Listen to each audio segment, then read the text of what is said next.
Rachel Morgan had once lost a marriage because people cared more about her status than the person she truly was. That was why, when she met Daniel Carter, she made a decision that would eventually change everything. She would not tell him who she really was. At least, not yet. Rachel never lied. When Daniel asked what she did for a living, she simply smiled and told him that she worked in education. That was the truth. Just not the whole truth. Daniel accepted the answer without asking any further questions. In his mind, Rachel was probably an administrative employee or a school secretary somewhere in Boston. A respectable and stable job, but nothing particularly remarkable. Rachel noticed that. She also noticed a subtle shift in the way Daniel viewed their relationship. It was not arrogance.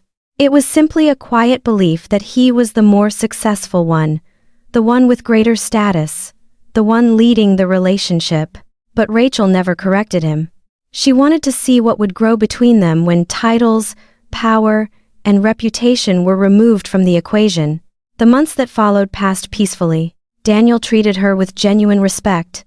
Their conversations always felt natural, free from caution, competition, or any need to impress one another. That was what gave Rachel hope.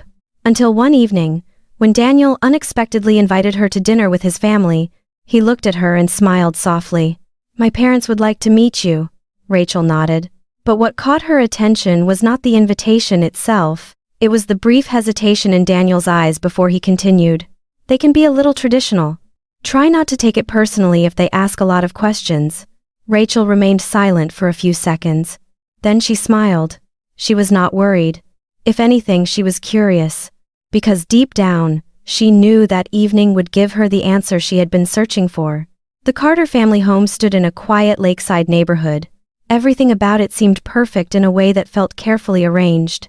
The lawn was meticulously trimmed. Luxury cars were lined up neatly in front of the garage.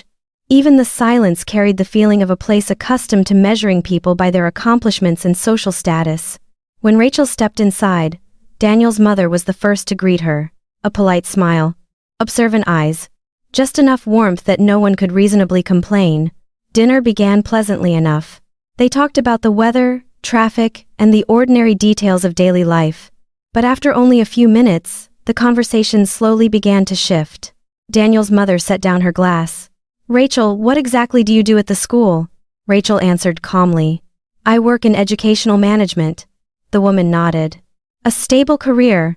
She said it as if she had just completed a simple calculation. Daniel's father followed with stories about corporate executives and business leaders he knew personally. Again and again, he spoke about leadership responsibilities and the ability to manage large organizations. "In my experience," he said, "very few people are truly capable of leading thousands of individuals." Rachel simply smiled. She understood exactly what he was implying. At the other end of the table, Daniel's younger sister laughed softly. "I've always thought office jobs in schools were pretty easy. Probably not much pressure." The room fell briefly silent. Rachel glanced at Daniel. What caught her attention was not the comment itself. It was the fact that Daniel said nothing. He did not agree, but he did not speak up either. And in that moment, Rachel began to understand more about the man she was planning to marry. Then, just as dessert was being served, her phone suddenly vibrated. Rachel glanced at the screen. A subtle change crossed her expression. She stood and politely excused herself from the table.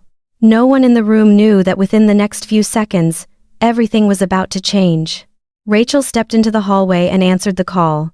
The voice on the other end was brief and professional. "The board has just concluded the meeting. We need your final decision before tomorrow morning." Rachel looked out across the distant lake. "I'll review the full report tonight." A short silence followed. Then the man responded with unmistakable respect. "Thank you, Director Morgan." The moment Rachel returned to the dining room, she felt the difference. No one said a word, but the silence spoke for itself. Daniel was looking at her differently now. His father sat a little straighter. His mother carefully set her fork down on the table. Even his younger sister, who had made her remark only minutes earlier, no longer seemed quite as comfortable. At last, Daniel's father spoke. "Excuse me," he said slowly. "Are you Director Morgan?" Rachel gave a small nod. She had never intended to keep it a secret forever. She had simply never felt the need to mention it. The man remained silent for a few seconds. Then he began asking questions about her work. For the first time that evening, the questions came from genuine interest rather than quiet judgment. Rachel briefly explained that she oversaw the educational system for the entire region, managing hundreds of schools and serving tens of thousands of students. The room fell silent once again. But this time, the silence felt entirely different. On the drive home, Daniel remained quiet for a long time. Finally, he broke the silence. "Why didn't you tell me from the beginning?" Rachel watched the city lights glide past the window. Her voice was calm. "Because I wanted to know how people would treat me before they knew my title."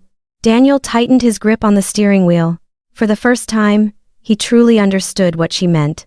The issue had never been whether his family intentionally judged her. The real issue was that those judgments had appeared so naturally that no one even noticed them. And sometimes, it is moments like those that reveal who people truly are more clearly than anything else.